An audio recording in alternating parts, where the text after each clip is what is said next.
বাংলাদেশের মতোই ভারতকেও ভাঙতে চায় ইউএসএইড। এবার বাংলাদেশে অন্তর্বর্তী সরকারের অধীনে নির্বাচনের বৈধতা নিয়ে প্রশ্ন তুলেছে ভারতীয় গণমাধ্যম Republic Bangla.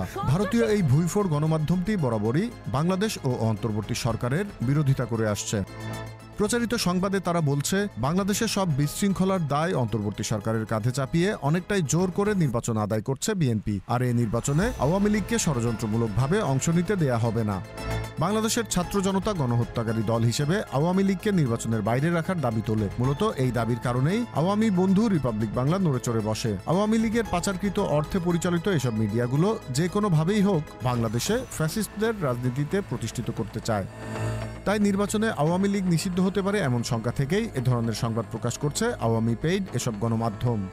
Z news, Dhaka.